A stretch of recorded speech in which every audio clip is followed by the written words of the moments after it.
मोहित अपने माता पिता के साथ गांव में रहता था। मोहित के पिता रेलवे स्टेशन पर काम करते थे।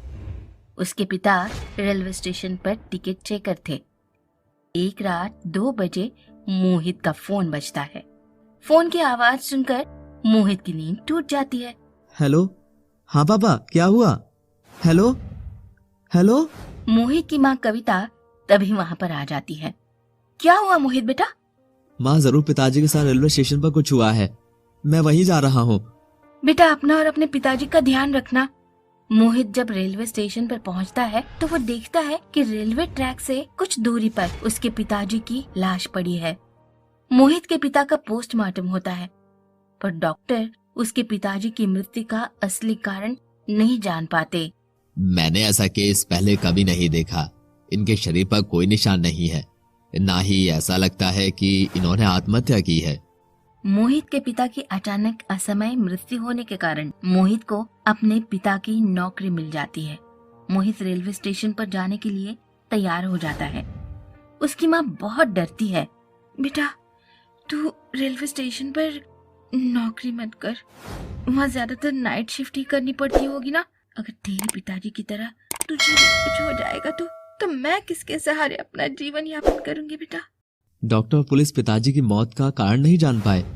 मैं वहाँ नौकरी करके उनकी मौत का असली कारण जानूंगा। इतना कहकर मोहित रेलवे स्टेशन पहुंच जाता है। मोहित को अक्सर रात में ज्यादा काम नहीं करना होता, तो वो अपने पिता की मृत्यु का कारण तलाशता रहता। उस रात रेलवे स्टेशन बिल्कुल सुनसान था। मोहित के अलावा दूर दूर तक कोई और व्यक्ति नहीं था। मोहित को एहसास होता है जैसे उसके पीछे कोई खड़ा है। तभी मोहित पीछे मुड़कर देखता है, कोई नहीं होता। मोहित इधर उधर देखता है। फिर अचानक मोहित के पीठ पर एक चुड़ैल बैठ जाती है और वो मोहित का गला घोंटने लगती है।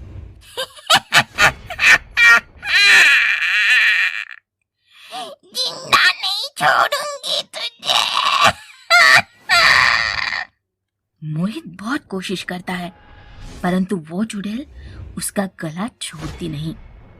मोहित पास में पड़ी मिट्टी के तेल की बोतल उठाता है और चुड़ैल पर छिड़क देता है। फिर अपनी जेब से एक माचिस निकालता है और पीछे लटकी चुड़ैल पर डालता है, पर तब तक चुड़ैल गायब हो जाती है। तभी मोहित भागता हुआ अपने घर पहुंच जाता है और अपनी माँ को सारी बातें बता देता है। उस भूतिया स्टेशन पर जरूर कोई राज छुपा है। माँ, क्या तुम किसी अच्छे तांत्रिक या बाबा को जानती हो जो बस इतना करे कि मैं उस रेलवे स्टेशन का राज पता लगा सकूं, पर तब तक कोई भी चुड़ैल या भूत मुझ पर हमला ना कर सके? हाँ बेटा, हमारे गांव में ऐसे एक बाबा हैं जो भूतों को काबू कर सकते हैं। उसी रात मोहित और उसकी माँ उस बाबा से मिलते हैं और उन्हें सारी घटना बता देते हैं। ठीक है बेटा, ये अंगूठी पहन लो। इसकी शक्ति के कारण तुम पर कोई भूत हमला नहीं कर पाएगा। मोहित वो अंगूठी पहन लेता है और रेलवे स्टेशन पर पहुंच जाता है। मोहित को आवाज आती है जैसे ट्रेन आने वाली है, पर ट्रेन नहीं आती। फिर कुछ देर बाद उसे एहसास होता है जैसे ट्रैक पर कोई खड़ा है। मोहित चिल्लाता है, हट जाओ, ट्रेन आने वाली है। ट्रेन आ जाती है। मोहित जैसे ही ट्रैक के पास आता है तभी अचानक देखता है वहां कोई नहीं होता। मोहित बहुत डर जाता है। उस भूतिया स्टेशन पर रोज कुछ न कुछ अजीब होता ही रहता। एक दिन मोहित जैसे ही रेलवे स्टेशन पर पहुंचा, कुछ देर बाद ट्रेन आ जाती है और मोहित अपने काम में बिजी हो जाता है। कुछ देर बाद मोहित देखता है कि एक लड़का और एक लड़की कुछ दूरी पर खड़े थे। मोहित उनके पास जाता है। ट्रेन तो चली गई, आप लोग किस ट्रेन में जाने के लिए इंतजार कर रही हैं? वो एक्चुअली। और इतना कहकर वो चुप हो जाता है। कुछ परेशान भी लगता है वो। सर, क्या हुआ? आपको कोई परेशानी है तो आप मुझे बताइए। एक्चुअली वो sir, we missed our train. हम लेट हो गए थे, जिसकी वजह से ट्रेन ही चली गई। कोई बात नहीं, आप दूसरी ट्रेन से चले जाना। इतना कहकर अचानक मोहित के फोन पर एक कॉल आ जाती है। हेलो हेलो, कौन? फोन पर कोई नहीं बोलता और मोहित को फोन में से अजीबोगरीब आवाजें आने लगती है। मोहित कॉल को कट कर देता है।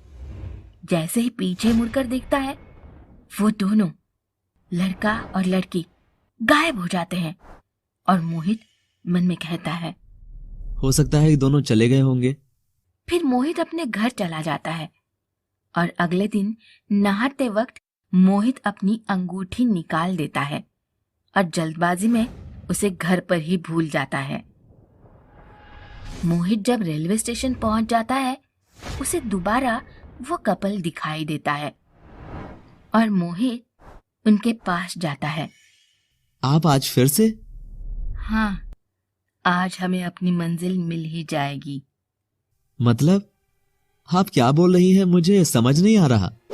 समझ आएगा भी नहीं तुमको। देखते ही देखते वो दोनों भूत में बदल जाते हैं और मोहित को उठाकर ट्रैक पर फेंक देते हैं।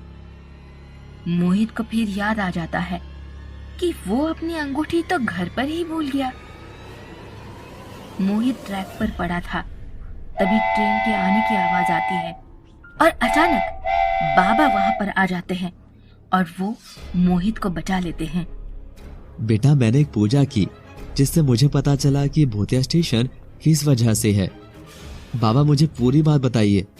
इस रेलवे स्टेशन के पास एक पेड़ है जिसमें इन दोनों भूतों की आत्मा है और हमें उस पेड़ को काटना होगा, तभी स्टेशन को भूतिया स्टेशन होने के शाप से मुक्ति मिलेगी।